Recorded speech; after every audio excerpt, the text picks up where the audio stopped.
ओम शांति। आज 19/11/2020 की मुरली में बाबा ने कहा, मीठे बच्चे, ये सारी दुनिया रोगियों की बड़ी हॉस्पिटल है। बाबा आए हैं सारी दुनिया को निरोगी बनाने। प्रश्न है आज का, कौन सी स्मृति रहे तो कभी भी मुरझाइश व दुख की लहर नहीं आ सकती है। उत्तर, अभी हम इस पुरानी दुनिया पुराने शरीर को छोड़ घर में जाएंगे, फिर नई दुनिया में पुनर्जन्म लेंगे।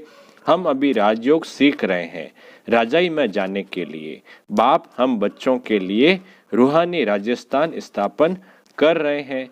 यही स्मृति रहे तो दुख की लहर नहीं आ सकती। गीत है तुम ही हो माता। अब सुनते हैं मुरली विस्तार से। ओम शांति। गीत कोई तुम बच्चों के लिए नहीं है, नए नए को समझाने के लिए है। ऐसे भी नहीं कि यहाँ सब समझदारी है, नहीं, बेसमझ को समझदार बनाया जाता है। बच्चे समझते हैं हम कितने बेसमझ बन गए थे, अब बाप हमको समझदार बनाते हैं। जैसे स्कूल में पढ़कर बच्चे कितना समझदार बन जाते हैं। हर एक अपनी अपनी समझ से बैरिस्टर, इंजीनियर आदि बनते हैं। यह तो आत्मा को समझदार बनाना है। पढ़ती भी आत्मा है शरीर द्वारा, परंतु बाहर में जो भी शिक्षा मिलती है वह है अल्पकाल के लिए, शरीर निर्वाह अर्थ। भल कोई कन्वर्ट भी करते हैं, हिंदुओं को क्रिश्चियन बना देते हैं।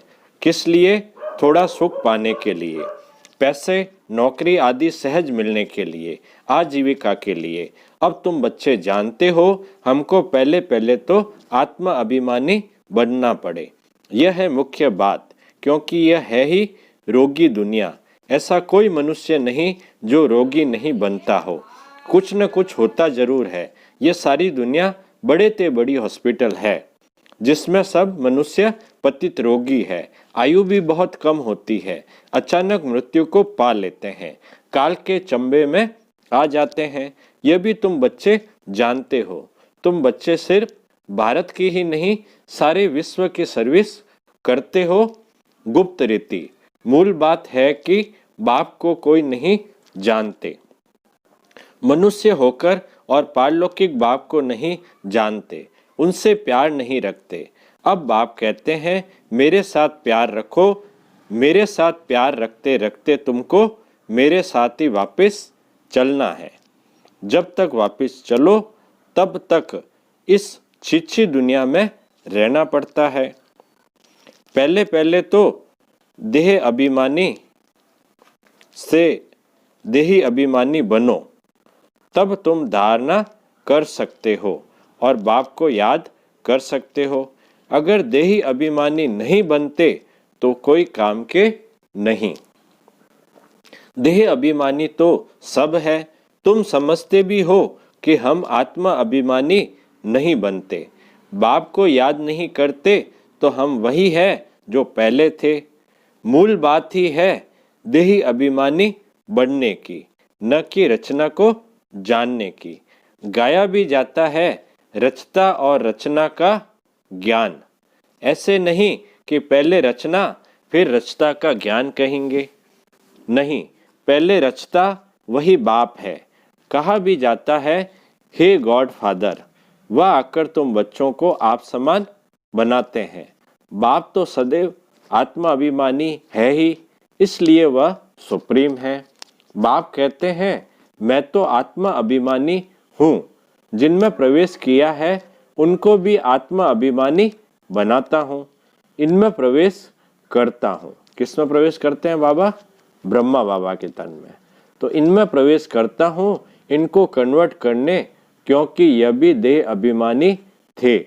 इनको भी कहता हूँ अपने को आत्मा समझ, मुझे यथार्थ रीति याद करो। ऐसे बहुत मनुष्य हैं जो समझते हैं आत्मा अलग है, जीव अलग है। आत्मा देह से निकल जाती है तो दो चीज हुई ना। बाप समझाते हैं तुम आत्मा हो, आत्मा ही पुनर्जन्म लेती है, आत्मा ही शरीर लेकर पाठ बजाती है। बाबा बार बार समझाते हैं अपने को आत्मा समझो, इसमें बड़ी मेहनत चाहिए। जैसे स्टूडेंट पढ़ने के लिए एकांत में बगीचे आदि में जाकर पढ़ते हैं।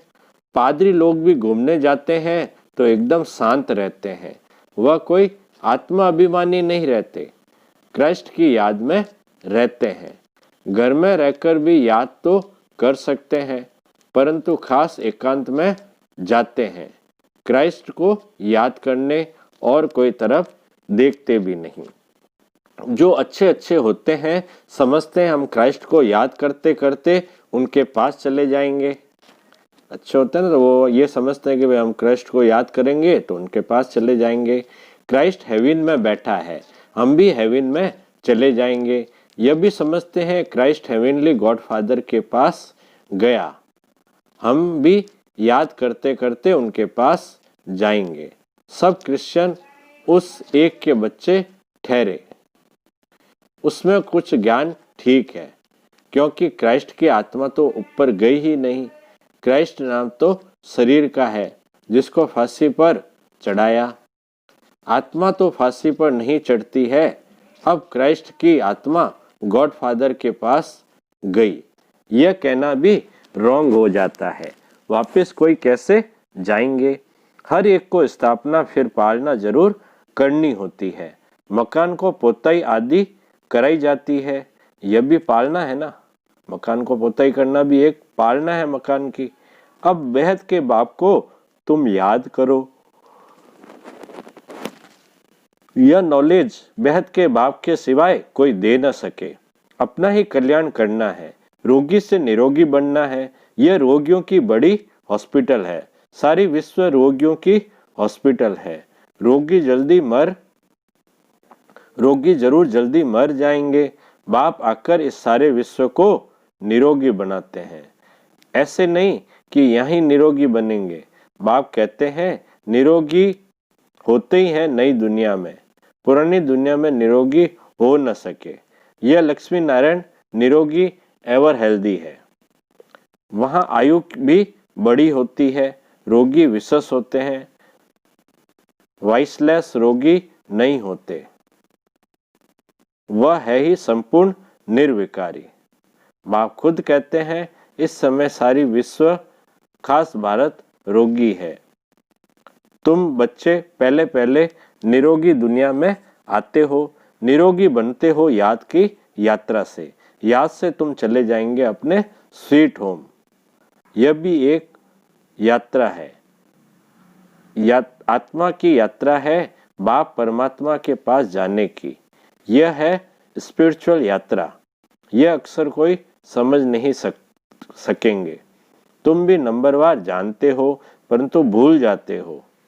मूल बात है, यह समझाना भी बहुत सहज है, परंतु समझाए वह जो खुद भी रूहानी यात्रा पर हो। खुदा खुद होगा नहीं, दूसरे को बताएंगे तो तीर नहीं लगेगा। सच्चाई का जौहर चाहिए। हम बाबा को इतना याद करते हैं जो बस।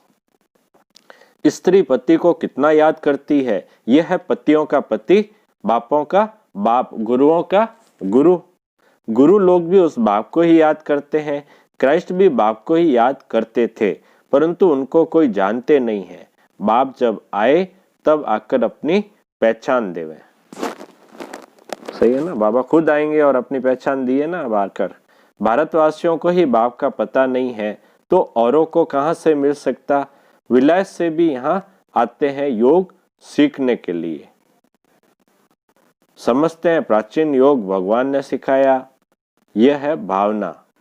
बाप समझाते हैं सच्चा सच्चा योग तो मैं ही कल्प कल्प आकर सिखलाता हूँ। एक ही बार। मुख्य बात है अपने को आत्मा समझ, बाप को याद करो।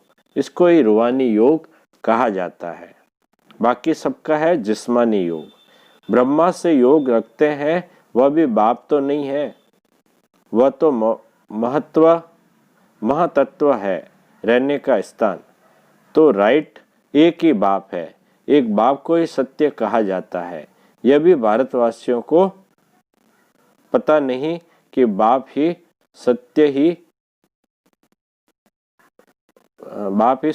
कैसे है। वही सचखंड की स्थापना करते हैं। सचखंड और झूठखंड। तुम जब सचखंड में रहते हो तो वहां रावण राज्य ही नहीं होता। आधा कल्प बाद रावण राज्य झूठखंड शुरू होता है। सचखंड पूरा सतयुग को कहेंगे, फिर झूठखंड पूरा कलयुग का अंत। अभी तुम संगम पर बैठे हो, न इधर हो न उधर हो। तुम ट्रेवल यानी यात्रा कर रहे हो। आत्मा ट्रेवल कर रही है, शरीर नहीं। बाप आ करके यात्रा करना सिखलाते हैं। यहाँ से वहाँ जाना है, तुमको यह सिखलाते हैं। वो लोग फिर स्टार्स, मून आदि तरफ जाने की ट्रेवल करते हैं। अभी तुम जानते हो उनमें कोई फायदा नहीं। इन चीज़ों से ही सारा विनाश होना है। बाकी जो भी इतनी मेहनत करते हैं सब व्यर्थ है। तुम जानते हो ये सब चीज़ें जो साइंस से बनती है वह भविष्य में तुम्हारे ही काम आएगी। यह भविष्य, यह ड्रामा बना हुआ है। बेहद का बाप आकर पढ़ाते हैं तो कितना रिगार्ड रखना चाहिए। टीचर का वैसे तो बहुत रिगार्ड चाहिए। टीचर फरमान करते हैं अच्छी रीति पढ़कर पास हो जाओ। अगर फरमान को नहीं मानेंगे तो नापास हो जाएंगे। बाप भी कहते हैं तुमको पढ़ाते हैं विश्व का मालिक बनाने। यह लक्ष्मी नारायण मालिक है, बल प्रजा भी मालिक है, परंतु दर्जे तो बहुत है ना। भारतवासी भी सब कहते हैं ना हम मालिक है। गरीब भी भारत का मालिक अपने को समझेगा, परंतु राजा और उनमें फर्क कितना है। नॉलेज से मर्तबे का फर्क हो जाता है। नॉलेज में भी होशियार चाहिए। बाबा कहते हैं नॉलेज में भी होशियार होना चाहिए। पवित्रता भी जरूरी है, तो हेल्थ वेल्थ भी चाहिए। स्वर्ग में सब है ना। बाप एम ऑब्जेक्ट समझाते हैं। दुनिया में और कोई की बुद्धि में ये एम ऑब्जेक्ट होगी नहीं। तुम फट से कहेंगे हम ये बनते हैं, सारे विश्व में हमारी राजधानी होगी। यह तो अभी पंचायती राज्य है। पहले थे डबल ताजदारी, फिर एक ताज, अभी 9 ताज। बाबा ने मुरली में कहा था यह भी चित्र हो। डबल सिरताज राजाओं के आगे सिंगल ताज वाले माथा झुकाते हैं। अभी बाप कहते हैं मैं तुमको राजाओं का राजा डबल सिरताज बनाता हूँ। वह है अल्पकाल के लिए, यह 21 जन्मों के लिए है। पहली मुख्य बात है पावन बनने की। बुलाते भी हैं कि आकर पति से पावन बनाओ। ऐसे नहीं कहते कि राजा बनाओ। अभी तुम बच्चों का है बेहद का सन्यास। इस दुनिया से ही चले जाएंगे अपने घर, फिर हेवन में आ जाएंगे। अंदर में खुशी रहनी चाहिए, जबकि समझते हैं हम घर जाएंगे फिर राजाई में आएंगे। फिर मुरझा इस दुख आदि ये सब क्यों होना चाहिए। हम आत्मा घर जाएगी, फिर पुनर्जन्म नई दुनिया में लौन लेगी।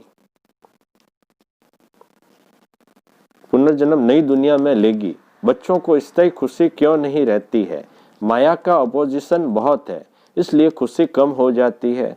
पतित पावन खुद कहते हैं मुझे याद करो तो तुम्हारे जन्म जन्मांतर के पाप भस्म हो जाएंगे। तुम स्वदर्शन चक्रधारी बनते हो, जानते हो। फिर हम अपने राजस्थान में चले जाएंगे। यहाँ भिन्न भिन्न प्रकार के राजाएं हुए हैं। अब फिर रूहानी राजस्थान बनना है, स्वर्ग के मालिक बन जाएंगे। क्रिश्चियन लोग हेवन का अर्थ नहीं समझते हैं, वह मुक्ति धाम को हेवन कह देते हैं। ऐसे नहीं कि हेवनली गॉड फादर कोई हेवन में रहते हैं, वह तो रहते ही है शांति धाम में।